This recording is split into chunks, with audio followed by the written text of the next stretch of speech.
Me interessei muito pela psicanálise, estudei e comecei a atender, né, depois da pandemia, e fui galgando e fui procurar psicologia. Caí dentro da psicologia onde eu estudo hoje.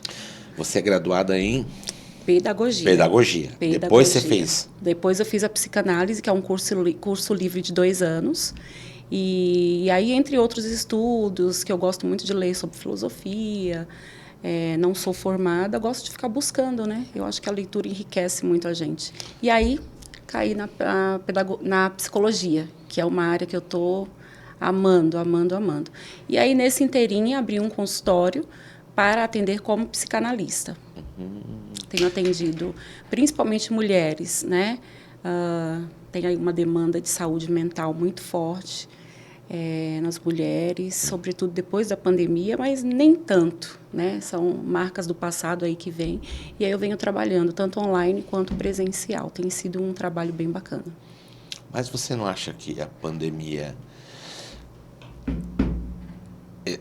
elevou, Aflorou. expôs Sim. o que já estava guardado? Sim. Fala um pouco para mim sobre isso.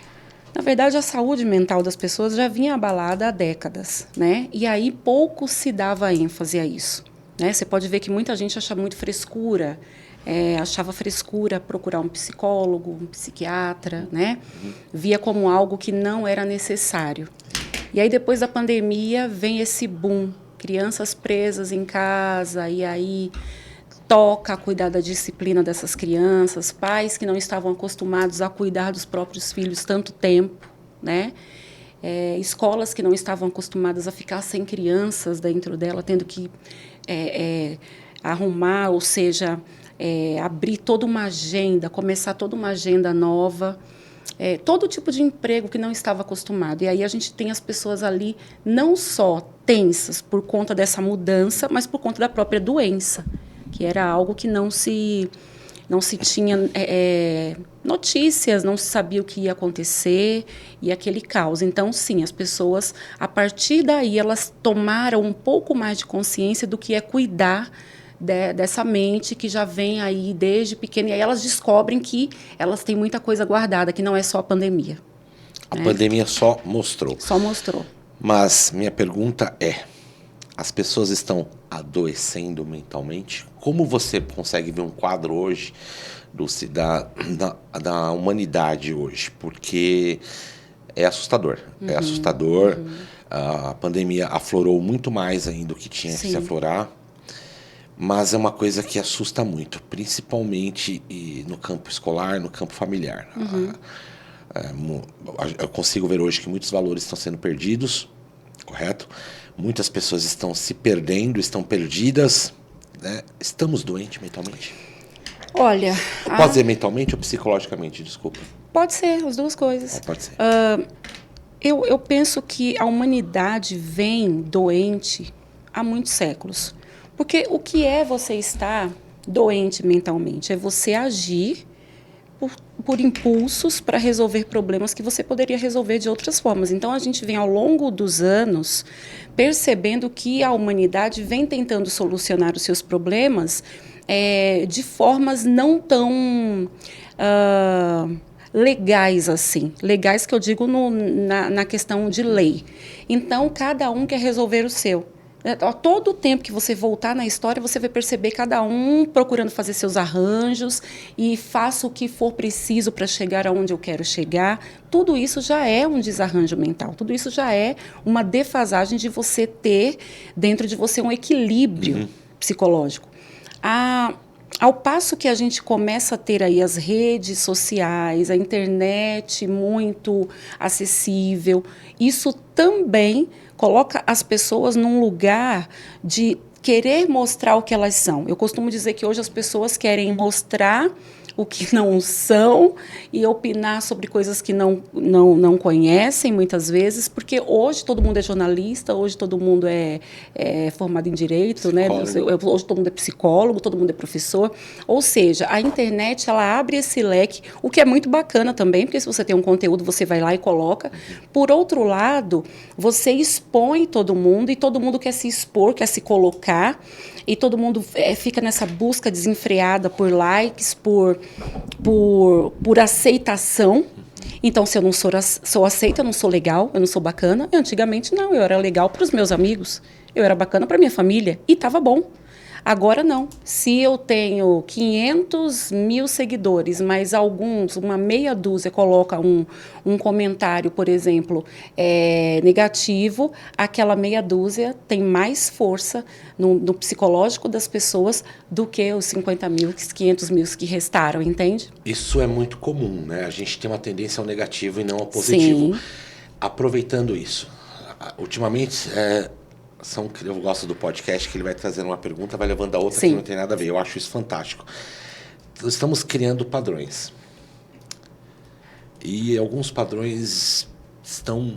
O padrão adoece. Porque o que eu percebo, alguns padrões, Dulce, são criados para levar algumas classes que... Eu posso dizer até a palavra classes que antigamente não eram, só que acaba entrando em algum desentendimento por causa de saúde, por causa de várias situações. Minha pergunta para você agora é: o padrão adoece? Depende. Depende de que padrão as pessoas buscam. As pessoas buscam muito hoje um padrão de estética e um padrão de vida. E elas querem isso para si e para os seus filhos. Eu costumo dizer que sucesso é muito bom, dinheiro é muito bom porque ele te proporciona coisas. E normalmente as pessoas pensam que o dinheiro é bom porque ele proporciona bolsas, viagens e, sei lá, uma casa e um super carro. Mas não é apenas isso. Só pega o telefone.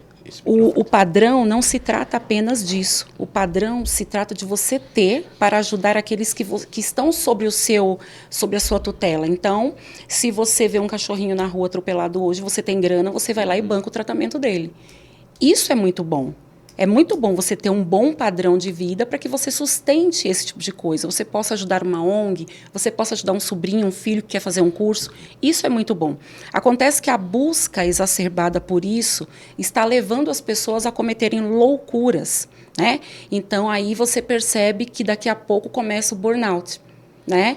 Que é uma coisa, como você disse, vai puxando a outra. O patrão percebe que o empregado quer se doar mais, mas não é que o empregado quer se doar mais, ele quer ter mais da empresa, ele quer dinheiro, e aí ele se doa mais. Então o patrão percebe, se ele está trabalhando aqui 8 horas e ele está ficando todo dia mais meia hora, eu vou aumentar aqui então a hora dele e vou dar um pouquinho só, e vai cada vez mais puxando desse empregado, e esse empregado vai se doando mais. Está virando um hábito. Está virando um hábito. Está virando um hábito você apenas trabalhar. E aí chega em casa, essa pessoa não tem ânimo para ficar com os filhos, e esses filhos vão para a frente da TV ou do tablet ou do telefone, e aí a gente vai criando esse círculo que não tem nada de virtuoso, né? É um ciclo bem maléfico e que a gente não tem noção de onde vai terminar. A gente só percebe quando chega lá, quando chega no consultório. Mas essas frases, então vem frases que eu acho que a gente tem que começar a tirá-las do nosso vocabulário clichê. Deus ajuda quem cedo madruga. Isso acaba fazendo uma... Sim. Você não concorda comigo que acaba fazendo uma cobrança muito maior do que realmente é? Porque a gente acaba exigindo mais de nós mesmos, e isso é uma coisa que prejudica. Está de acordo? Isso concorda com o que eu estou falando? Na verdade, se a gente for buscar isso lá nos primórdios, biblicamente, o trabalho já foi associado ao pecado. Então, assim, você sai do Jardim do Éden, óbvio que eu estou falando historicamente, sim. Não estou entrando no mérito religioso. Sai do jardim e Deus diz, olha, então agora você vai ter que trabalhar. Então, do suor das suas mãos, você vai ganhar o pão de cada dia. Ou seja, antes ele trabalhava, mas não era algo imposto, não era algo negativo. Agora vira, então, algo negativo. E precisa ter equilíbrio, porque também os grandes nomes não fazem isso sem muito trabalho. Né? Eles não chegam lá, naquele topo que muitos querem alcançar, e poucos vão, sem muito trabalho, sem muito suor, né? Sem deixar de lado algumas coisas. Tem gente que fala, Dulce, como você consegue? Estuda, trabalha, aos sábados atende, tem o Lions, eu não sei, mas eu não consigo tudo. né? O fato é que a gente nunca vai fazer tudo. Alguma coisa sempre vai ficar para trás. E tem que aceitar isso e, tipo, tudo bem. A gente tem um grande problema hoje que é não aceitar esse tudo bem. A gente... Aí que está aparecendo as ansiedades, os transtornos, né? Dulce,